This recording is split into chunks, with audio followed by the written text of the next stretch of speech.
Sin más, quiero presentar rápidamente al profesor Chan, diciendo que es catedrático, doctor en Filología Hispánica, que estudió aquí en la Universidad Autónoma de Madrid, es director, ya se ha dicho, del Instituto Confucio en Barcelona. Los institutos Confucio son pues como el Instituto Cervantes para el español, para entendernos, ¿no? Empezaron en Seúl, quiero recordar, en el 2004, 2006, y ahora mismo hay muchísimos institutos en todo el mundo.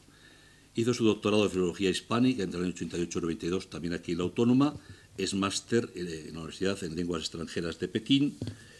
Tiene un apretado currículum muy rico en todo lo que respecta a viajes a universidades extranjeras, a Tokio, a México, etcétera, y en producciones de libros relacionados con interpretación español-chino.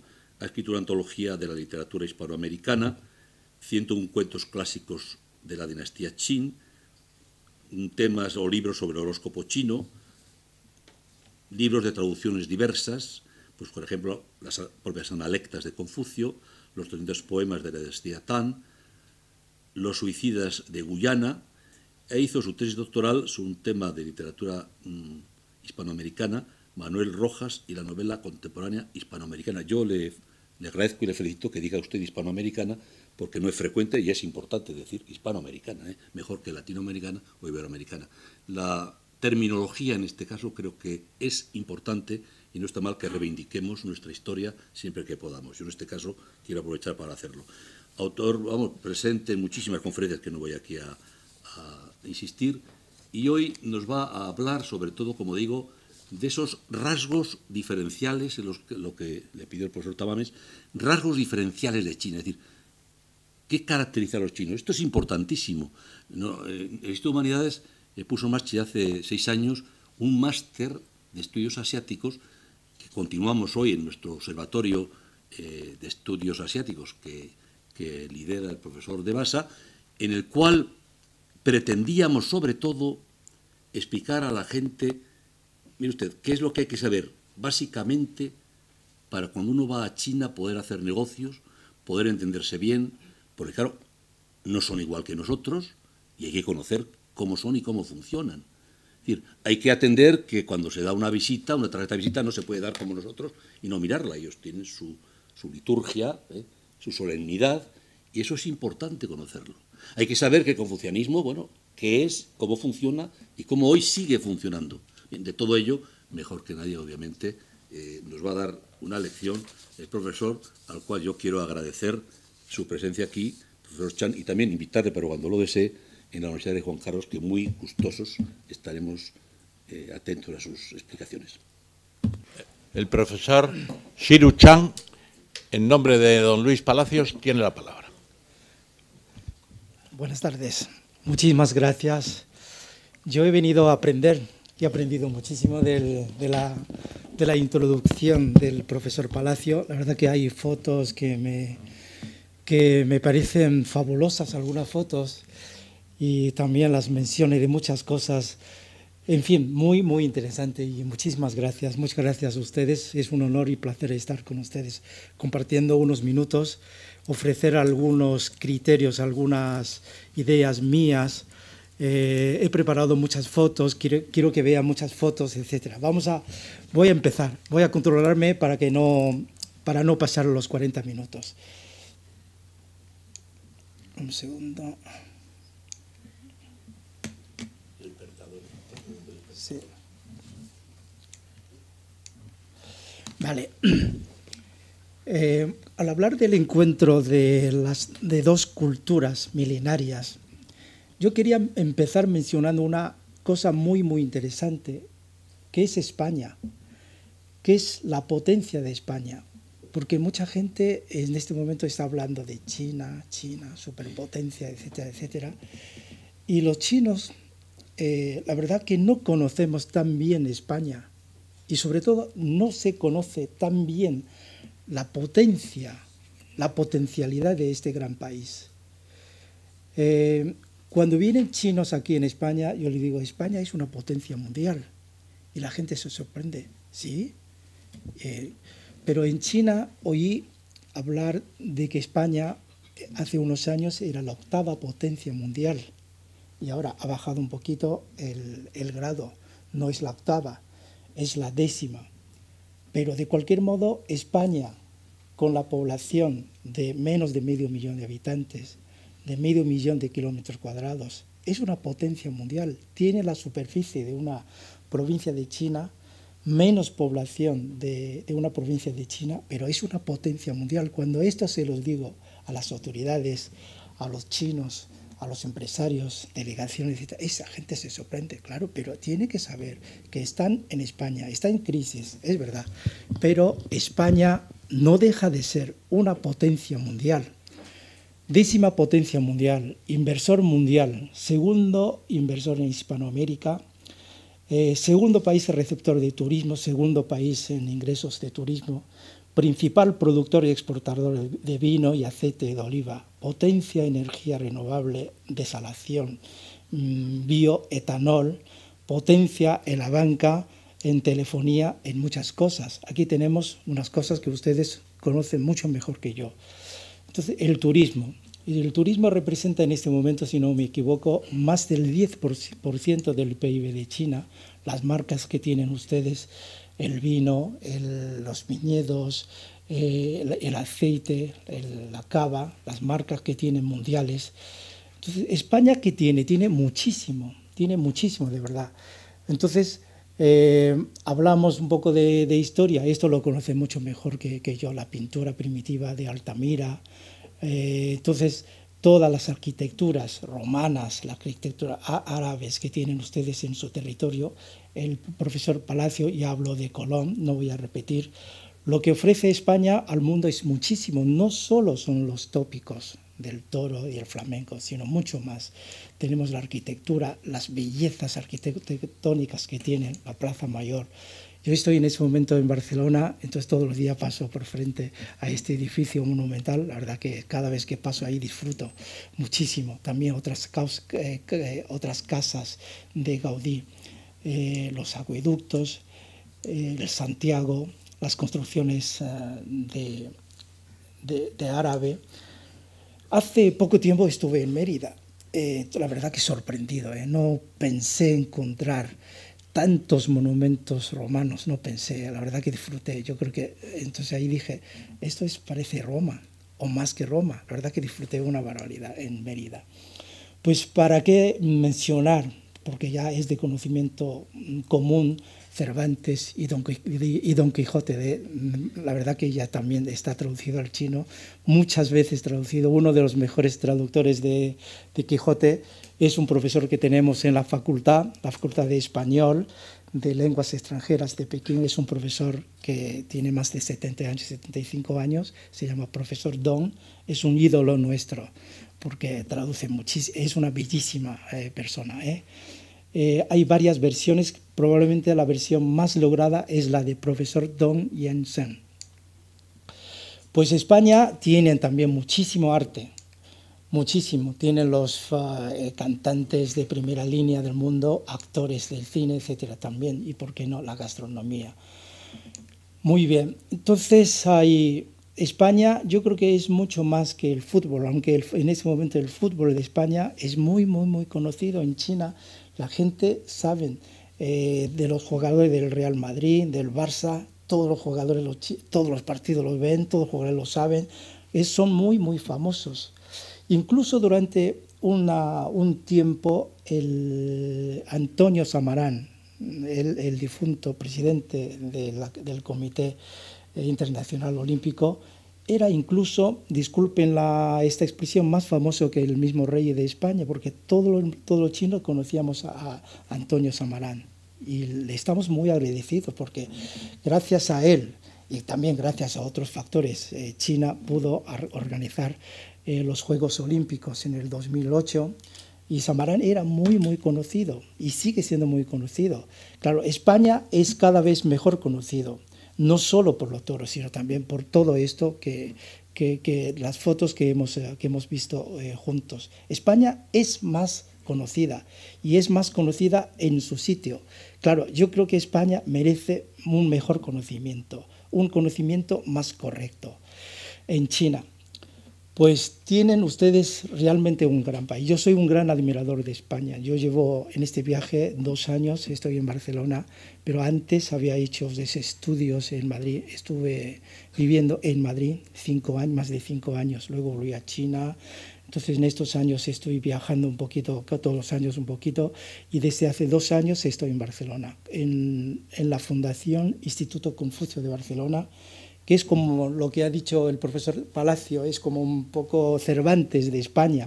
En Pekín y en Shanghái tenemos Cervantes, que están haciendo muchas cosas. Aquí en Madrid tenemos un Instituto Confucio, Barcelona otro, tenemos uno en León, que es bastante nuevo, tenemos uno en Granada y hay uno en Las Palmas. En total en España hay 5 Confucios. Se llama Instituto Confucio. El mío, Instituto Confucio de Barcelona, es una fundación porque hacemos, este instituto tiene varios socios. Tiene la UAB, Universidad Autónoma de Barcelona, UB, Universidad de Barcelona y Casa Asia. Siempre con una universidad china. En este caso es la universidad de donde vengo yo. Es de lenguas extranjeras de Pekín. Ahora se llama Universidad de Estudios Extranjeros. Es una universidad que en lenguas, la verdad que es el número 1 en China, porque ahí se enseña 50 idiomas. Se llama Estudios Extranjeros en este momento porque para subir un poco de categoría, que ya no es un instituto de lenguas, sino también estudios extranjeros. Yo vengo de ahí, de esta universidad, llevo muchos años enseñando español. Muy bien, y yo creo que España también tiene mucho que aportar al mundo, de hecho lo está haciendo, es la forma de vivir, la forma de vivir.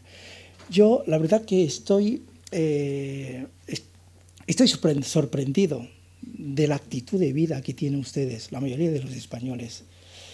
España, la verdad, todos los días por la televisión sabemos que está en crisis económica, etcétera, pero veo que en la calle la gente toma café, habla entre amigos, entre familia, y vaya ambiente, es algo admirable. Y también muchas cosas. Bien, aquí termino una pequeña reflexión sobre España, porque estamos hablando del encuentro de 2 grandes culturas, de 2 grandes potencias, porque yo quería ubicar a España en su debido sitio. Y ahora quería pasar a hablar un poco de las aportaciones de China a la humanidad. Aquí, a partir de ahora, les enseño también muchas fotos. Bueno, luego en cualquier punto podemos detenernos, podemos profundizar un poquito. Aquí, esto es muy interesante, son las primeras escrituras de China. Son escrituras, si ven ustedes, no están escritas con pincel, sino que son grabaciones hechas en un hueso. Y en este caso es el escaparazón de tortuga, porque antes del papel se utilizaba huesos, pieles, se utilizaba también plantas, barro, etcétera, para escribir. Después se inventó el papel. Aquí tengo un dibujo de cómo preparaban el papel. Estos son probablemente los primeros papeles de China, de hace 2000 años. Y también China ha aportado a la humanidad la pólvora. La pólvora, ¿de dónde vino? Porque los chinos de entonces, había muchos alquimistas que querían sacar la píldora de la longevidad o convertir cualquier sustancia de la naturaleza en oro. En este esfuerzo de combinar muchas cosas, de repente, ¡boom!, entonces se produjo una explosión. Pero ahí se produjo un gran invento, que es el invento chino de la pólvora. Hace muchos años, esto hace más de 1000 años. Inventaron la pólvora y desde el siglo IX la pólvora fue aplicada en las guerras, provocando un cambio radical en las armas de combate. Vemos que aquí hay un militar que está encendiendo un cohete. El cohete tiene pólvora, le mete mecha y venga, entonces esto se va al campo de enemigo. Y también lo utilizaron una especie de cohetes muy bien dirigidos. Esto se convirtieron en armas de guerra.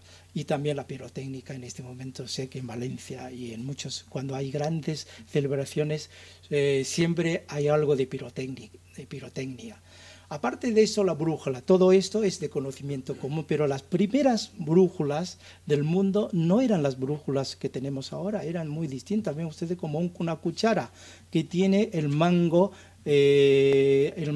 imantado, entonces siempre dirige al norte. Después de la brújula fue aplicada en los carros, siempre hay una figura que siempre indica la dirección del norte o del sur. También la imprenta. Antes de las imprentas en China, pues se utilizaban algunas tablas de madera para hacer grabaciones, la xilografía, y luego sobre esta tabla se ponía tinta y se ponía el papel para sacar las impresiones. Estos son los primeros tipos móviles de la imprenta china. Esto es el resultado de las imprentas. Muy bien, si ustedes ven, por ejemplo, esto todavía se puede ver en el mercado de antigüedades, con unos tablones con miles y miles de tipos móviles. Bien, y estos inventos chinos, los 4 grandes inventos chinos junto con otras cosas, si solo se quedaron en China no tenía ningún sentido, pero estos inventos chinos se difundieron por el mundo. ¿Y cómo? Es a través de la ruta de la seda. La ruta de la seda, si ven ustedes, tiene 7.000 kilómetros de largo, pasa por Afganistán, Irán, Irak, Siria, hasta el Mediterráneo. Hay de los 7.000, 4.000 en China. Fue abierta hace 2.000 años por un general Zhang Qian. Hace 1.400 años, Xuanzang, de la dinastía Tang, hizo la expedición al oeste y llegó a la India. Y 19 años después trajo las sutras budistas a China. Esto fue un gran acontecimiento. El budismo no es autóctono de China, sino que procede de la India. China tiene una religión autóctona que es el taoísmo.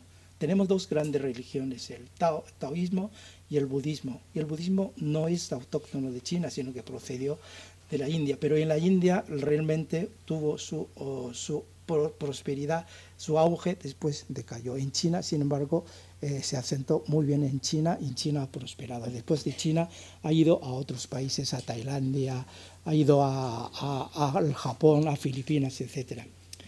Y hace 740 años Marco Polo llegó al Imperio Oriental por la misma ruta, la ruta de la seda. Vemos aquí que esta es un gráfico de la ruta de la seda que tiene prácticamente 2 rutas, la ruta del sur y la ruta del norte. Las 2 rutas eran parte de la ruta de la seda. Bien, y los productos chinos que salían al occidente a través de la ruta de la seda, pues la seda, orfebrería de oro, plata, herramientas de hierro, espejos, artículos de lujo, etc. Y los productos del oeste que entraban a China eran plantas, animales, pieles, hierbas medicinales, especias, joyas, uva, nueces, zanahoria, espinaca, pepino, granada, pimienta, etc. Aquí tengo una foto muy bonita. En la ruta de seda, como era muy desértica, entonces el medio de transporte no eran caballos, sino camellos. Aquí tenemos unas torres. Esto es casi donde termina la Gran Muralla, porque la muralla tiene 7.000 kilómetros, 7.600 kilómetros de largo, empieza en la costa y termina en el desierto Gobi. Esto es una pequeña ciudad en el desierto Gobi, donde acaba la Gran Muralla, después de su recorrido de miles y miles de kilómetros. Son 7.600 de largo, claro, contando las curvas, las subidas y las bajadas, todas las sinuosidades, pero en distancia recta son 3.500. China es un país muy, muy extendido, tiene casi 10.000 kilómetros cuadrados. Entonces, de un lado al otro se puede volar 5 horas. En Europa tiene más o menos la superficie de China, porque en Europa si vuela usted 2 o 3 horas, bueno, se puede llegar prácticamente a cualquier punto de Europa. En China, de un lado a otro, son 5 horas de vuelo. Entonces, el medio de transporte en la ruta de la seda, en el camello, ven ustedes mucho desierto, mucho desierto. Entonces, aquí diría puro desierto, aquí está mal escrito, desierto. No solo hay desierto, sino también hay grandes joyas. en la ruta de seda. Aquí vemos que dentro del desierto hay algo, hay un pequeño lago, se llama el lago de Media Luna, hay algunas torres, algunas cuevas que luego lo veremos, se llama Dunhuang. Y Dunhuang es una joya en la ruta de la seda. Se construyó durante 10 dinastías. Las dinastías chinas son muy largas. La más larga dura 800 años y luego hay dinastías de 400. Duró durante 10 años, 10 dinastías, se estaba construyendo, acumulando cosas en esas cuevas de Dunhuang. En total se excavaron 492 cuevas. No son cuevas muy rústicas, sino que muchas de ellas estaban pintadas con frescos. En total hay 45.000 metros cuadrados de frescos. Hay muchas estatuas, 2.000 estatuas. Aquí tenemos una foto muy bonita de una parte de un fresco. ¿Ven ustedes? Las cuevas estaban pintadas. Entonces aquí tenemos una pequeña producción. Otras 2 reproducciones, fotos de las cuevas. Bien, ahí no solo las cuevas de Dunhuang fueron descubiertas hacia el año 1900, o sea, muy reciente, hace algo más de 100 años que fueron descubiertas. Tantas cosas, pero tantas cosas estaban, entonces nadie sabía su existencia hasta que hace 1100 y pico de años, en 1900, se descubrieron y no tardaron en llegar extranjeros allí. Empezaron a sacar cosas de Dunhuang. Vemos aquí hay un francés, un sinólogo francés. Aquí él pudo entrar en una de las cuevas. Ven ustedes la cantidad de las cosas que hay en las cuevas. Bien, la verdad que sacaron muchas cosas de ahí, fueron descubiertas en 1900. Ahí hay 50.000 libros budistas, hay muchas pinturas, bordados, objetos religiosos, escritura, etc. A través de un famoso monje Wang, entonces muchas cosas vinieron al occidente. En una u en otra forma, algunas vendidas, otras compradas, otra vez, en fin, le quitaron, etc. Muchas cosas salieron de allí.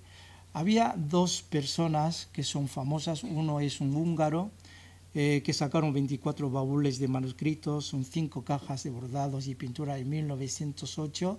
El sinólogo francés se llevó 6.000 manuscritos. Y más tarde el mismo Stein, el húngaro, se llevó otras cosas. Estas son las cosas que sacaron de las cuevas Dunhuang, en este momento exhibidas en algún museo del occidente. Esto es vemos la pintura, la caligrafía y la pintura, etc. Bien, se perdieron muchas cosas en Dunhuang, como igual se han perdido muchas cosas muchas cosas de China. Pero esas cosas han venido aquí al occidente y han podido ser expuestas, coleccionadas y por lo tanto difundidas y disfrutadas de alguna forma. Bien, se calcula que hay más de 10 millones de reliquias históricas que han salido de China, más de 1 millón de objetos de gran valor histórico. Claro, cuando se lleva algo de un país, se lleva de lo mejor. Bien, según UNESCO, hay 200 museos del mundo de 47 países donde exhiben más de 1,5 millones de objetos chinos. Y luego en las colecciones privadas hay una mayor cantidad, son 10 veces en cuanto a la cantidad.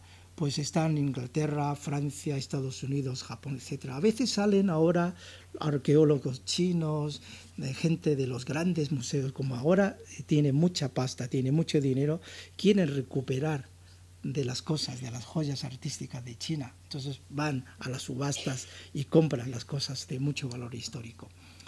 Bien, no solo por la ruta de la seda, que es desértica totalmente, sino también por una ruta que llamamos la ruta de la seda marítima.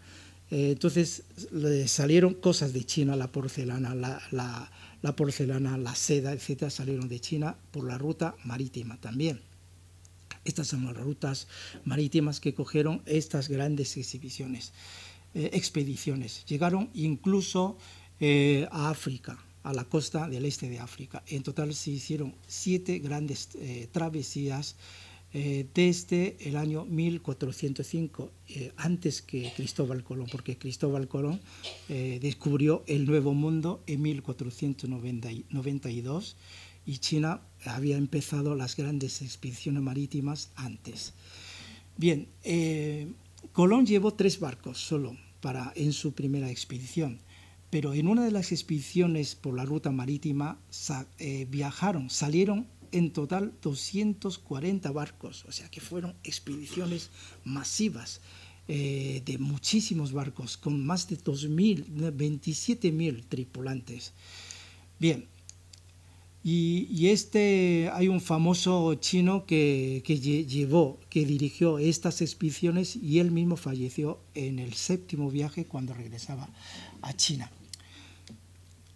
Muy bien, aparte de esto, de los 4 grandes inventos chinos, de las cosas que salieron por la ruta de la seda, por la ruta marítima de China, ¿qué ha aportado al mundo? Ha aportado, además de esto, grandes pensadores, grandes filósofos como Confucio, Lao Tse, Monse, Chuang-Tzu, Lis, etcétera, etcétera. Hay muchos. Entonces, y estos grandes pensadores, filósofos, han modelado un poco los rasgos generales del comportamiento colectivo, de la idiosincrasia de los chinos. Por ejemplo, podemos hablar de un tópico, de un prototipo de un chino, digamos, culto, que se caracteriza mucho por la moderación, la concordancia, la armonía, la discreción, la modestia, la serenidad, el concepto dialéctico, el idealismo, el silencio, la reacción tardía o ausencia de reacción, el eufemismo y la represión del individualismo, etc. Pues hablamos un poquito de Confucio, las analectas de Confucio. Confucio, desde luego, es la primera figura de China. Entonces todo el mundo conoce Confucio, pero Confucio escribió en su vida muy poco, trabajó toda la vida, pero escribió muy poquito. Solo nos dejó un pequeño libro de menos de 100 páginas que se llama Analecta de Confucio. Analecta de Confucio. Y además ese libro no lo escribió él, no lo escribió Confucio, lo escribieron los alumnos de Confucio. Confucio tuvo muchos discípulos. En su mejor momento tuvo más de 3.000 alumnos, y de los 3.000 hay 72 que eran los grandes discípulos como los santos de Jesús. Ellos son los que recopilaron el libro. Dije, Confucio, el maestro, en su momento dijo esto. Al referirse a ese tema, el maestro dijo lo otro. Los alumnos son los que compusieron el libro, los Analectas de Confucio. Y él mismo no escribió nada. Pero ¿qué hizo Confucio en su vida si no escribe nada? Si es un gran pedagogo, si es un gran filósofo, que no escribe nada, qué raro. Y él estuvo corrigiendo los libros históricos de China. Tenemos los libros históricos de China gracias a Confucio, porque él los revisó. Porque en su momento todos los libros no eran impresos, eran copiados a mano. Entonces, y en el proceso de copiar, de la reproducción, se cometían muchos errores. Confucio es el encargado de corregir todos estos libros. Claro, no eran libros en papel, porque hace 2.500 años no había papel. Los libros estaban escritos en tablas de bambú. Los tenían que traer grandes rollos de libros. Los libros estaban enrollados. Era un rollo de tabla de bambú, ensartados con un hilo. De tanto leer, de tanto trabajar, los libros se deshacían, porque las cuerdas se gastaban y algunos libros se deshacían. Bien. La ética confucianista es esencial para el comportamiento y relaciones con los demás. Esto se traduce en diferencia a la autoridad y a los mayores, conciencia de rango, modestia, moderación en los hábitos, evitar la confrontación directa. Estas son grandes enseñanzas de Confucio que todavía son estas enseñanzas que todavía son válidas. ¿Por qué son válidas? Porque las tenemos las llevamos en la sangre de los chinos. La verdad que todo lo que hacemos, todo lo que se dice en China, se hace en China, es en buena parte cosas de Confucio, son herencias de Confucio. Y Confucio, en resumen, nos educó a los chinos a tener benevolencia, justicia, cortesía, inteligencia, honestidad, fidelidad, amor filial, cordialidad, bondad, urbanidad, austeridad y condescendencia. Esto es lo que en la parte de la izquierda son los caracteres chinos. Esto es lo que dijo Confucio, y a la parte derecha son las traducciones de lo que nos dijo. El confucianismo también ayuda a explicar la burocracia en China, muy jerarquizada. La verdad que China es un país muy jerarquizado y con unos privilegios muy bien definidos. Las decisiones siempre vienen de arriba abajo, hacia abajo. La lealtad personal es muy apreciada y el compañerismo es muy expandido. Porque esto viene de Confucio también. Confucio dijo, Jun Jun Chen Chen Fu Fu Zi Zi. Confucio dijo esto, Jun Jun Chen Chen Fu Fu Zi Zi. Traducido al español sale esto, el soberano, soberano. ¿Pero qué quiere decir soberano, soberano? Quiere decir, porque Confucio escribió en una forma tan escueta, entonces quiere decir, el soberano tiene que portarse como soberano, como tal. Y después el Señor, Señor. El Padre, Padre, el Hijo, el Hijo. Esto lo dijo Confucio. La verdad que por eso hay tanto respeto a las autoridades, tanto respeto a los padres. Muy bien, después de Confucio hay otra persona importantísima para la idiosincrasia de los chinos, es Lao Tse. Curiosamente, las dos personas eran contemporáneas, siglo V antes de Jesucristo, Confucio y Lao Tse. Incluso se conocieron personalmente. El taoísmo, allí voy a ir un poco más rápido, el taoísmo se basa en el Tao, un concepto metafísico que supone el origen y la ley absoluta que rige el mundo, contradiciendo la creencia teocrática predominante de la época que sostenía que el monarca era hijo del cielo y tenía, por ende, poderes atribuidos por las divinidades. Aparentemente el taoísmo confería prioridad a la metafísica del Tao, porque el taoísmo viene del Tao, y Tao, traducido al español, significa vía, camino, vía. La verdad que cualquier traducción es mala, por eso se prefiere traducirlo fonéticamente, el Tao.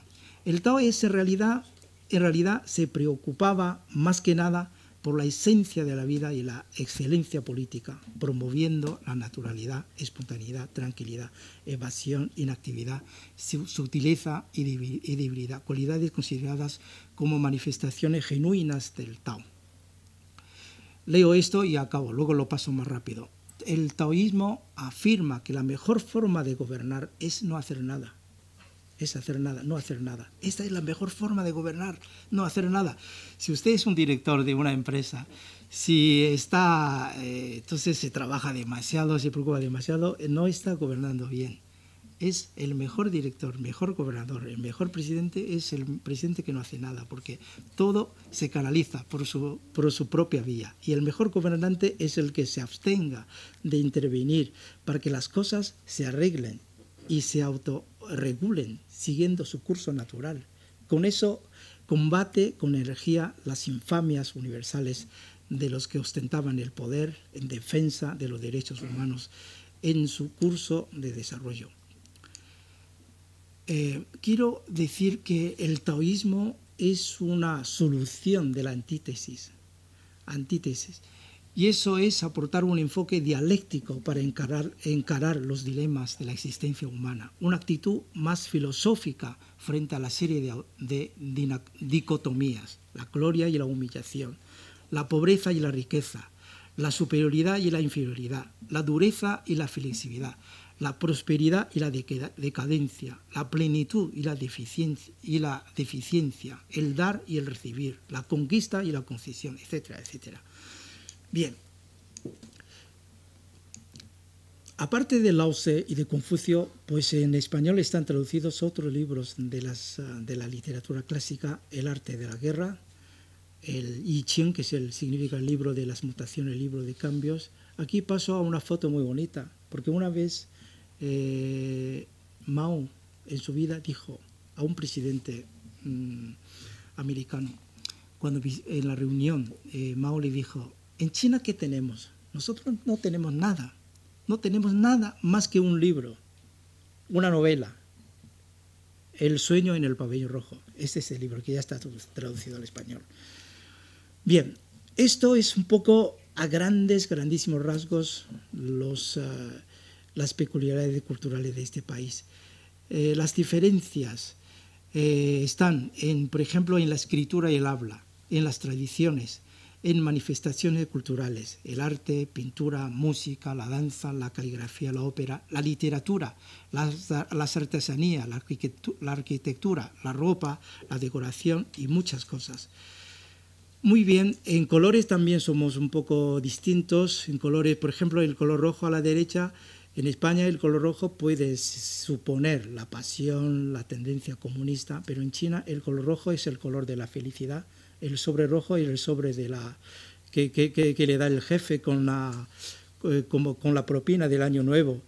Bien, el blanco también en colores es distinto. En China el color blanco es vestido de aquí el color blanco es el vestido de la novia, pero en China el vestido de fúnebres es del color blanco. Cuando usted va por el campo ve una caravana fúnebre y todo el mundo va no de negro sino de blanco, hasta las cejas las tenían que poner 2 bolas de algodón.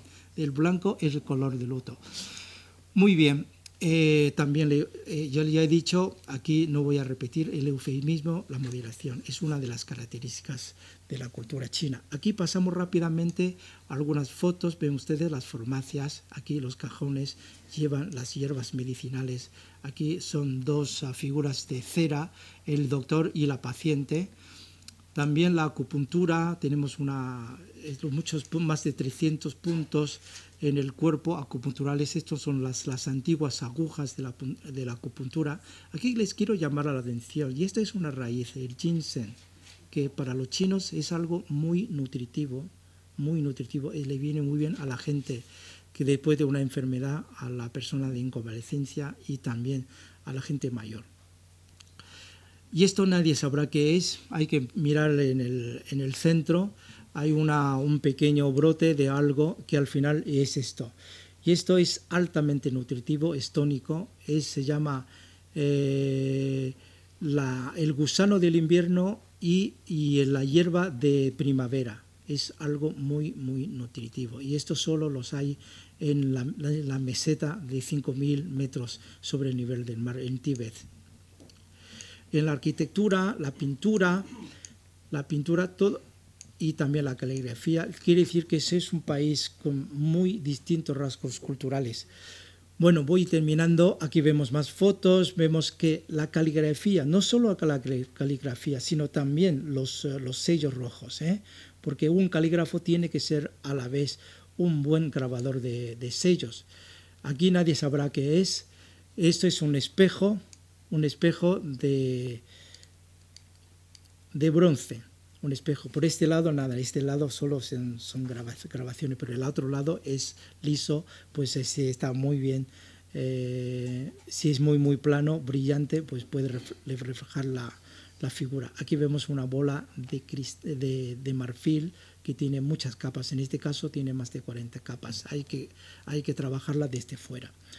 Las máscaras, la ópera. Aquí hay una foto interesante, es el actor más famoso de la ópera de Pekín. En la foto aparece él con Charlie Chaplin en los años 30. Más fotos, el papel recortado. Bien, diferencias culturales, vemos en los muebles, son distintos, esos muebles de la dinastía Ming. También la acrobacia, las fiestas populares. Aquí son las ferias del Año Nuevo chino. Pues la comida también es muy distinta. En China se cuida mucho la comida, desde la presidencia hasta el pueblo. Aquí vemos al difunto primer ministro Zhou Enlai ofreciendo comida a Nixon en el año 1970, cuando Nixon visitó China en el año 1970. Había venido a China 5 veces su ayudante, Kissinger. Kissinger es un gran amigo de China, ahí se le conoce muy bien. Y Kissinger iba a China discretamente, sin que nadie supiese, hizo 5 viajes para preparar el viaje de Nixon. Y en los 5 viajes engordó 5 kilos. Sí. Y en una de las reuniones, Mao le dijo, en la reunión con Nixon le dijo, había preparado un discurso, como había leído libros enteros sobre China y se preparó muy bien el discurso, pero Mao no le dejó hablar. Mao dice, hoy ni tú ni yo debemos hablar, vamos a dejar que hable Kissinger. Kissinger dijo, no puedo hablar si están ustedes los presidentes. No, hoy tienes que hablar tú. Es que Mao dirige un poco la conversación. Entonces, y luego el Nixon le dijo a Mao, ay, correcto, él es el profesor de Harvard. Mao dice, hoy hablamos de filosofía. Dice que él es profesor de filosofía. Y Kissinger le dijo, yo soy profesor de filosofía, efectivamente. Yo enseño a mis alumnos a leer los libros de Mao. Entonces, luego Kissinger dijo esto, Mao dijo, bueno, hoy vamos a dejar que hable solo él, ni tú ni yo debemos hablar. Entonces, pero luego Nixon dijo, Kissinger es una persona inteligentísima, es un señor que ha venido a China 5 veces sin que nadie lo supiese, salvo algunas mujeres bonitas de París. Se pusieron en carcajadas, etc. Esto luego nos hemos enterado porque se han quitado el secreto de muchos documentos. Aquí este es el gran salón de banquetes del Hotel de Pekín. Yo quiero enseñarle esta foto porque aquí Mafre Vida hizo un gran acto, un acto de 1.200 personas. 1.200 personas, hace muchos años. Yo estuve organizando un poco ese tema con el Mafre Vida de entonces. Fue una convención hecho en Pekín. Aquí hizo un banquete. Es el gran salón de banquetes, vemos el interior del banquete, lo que comemos, lo que ofrecemos muchas veces los chinos, a pesar del proteccionismo animal. Eso es el restaurante del emperador. Vemos que algunas escenas de la corte para la comida. Esta foto es repetida con la foto del profesor Palacio, es la emperatriz Cixi.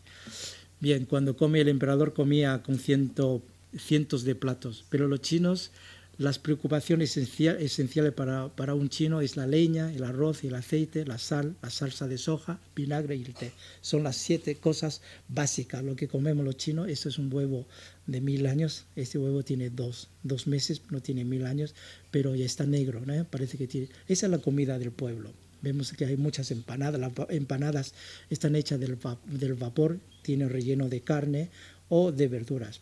La flor de loto, vemos ustedes, muy bonita. Esta es la raíz del loto que en China se come, se corta, tiene una contextura como de patata. Estas son las especias, la pimienta salvaje, el anís de estrella, jengibre, es el bambú, muchos vegetales. Esto es algo típico de Pekín, es la caldera mongola, es cordero pasado por agua con ingredientes. Eso es un poco la vida nocturna, un poco las tapas de Pekín. Vemos luego algunas fotos de un restaurante bueno de pato laqueado. Ven ustedes, se están horneando el pato, hecho el pato ya, lo están cortando, se está cortando en detalle. Luego esto es lo que se sirve, el pato envuelto en un crepe. Sí, bueno, en China, después de ver esto, verán ustedes que es un país un poco distinto, o bastante distinto del que tienen ustedes. En China, ¿qué hay que cuidarse mucho? ¿Qué hay que cuidarse? Hay que cuidarse mucho las relaciones, o los famosos guanxi.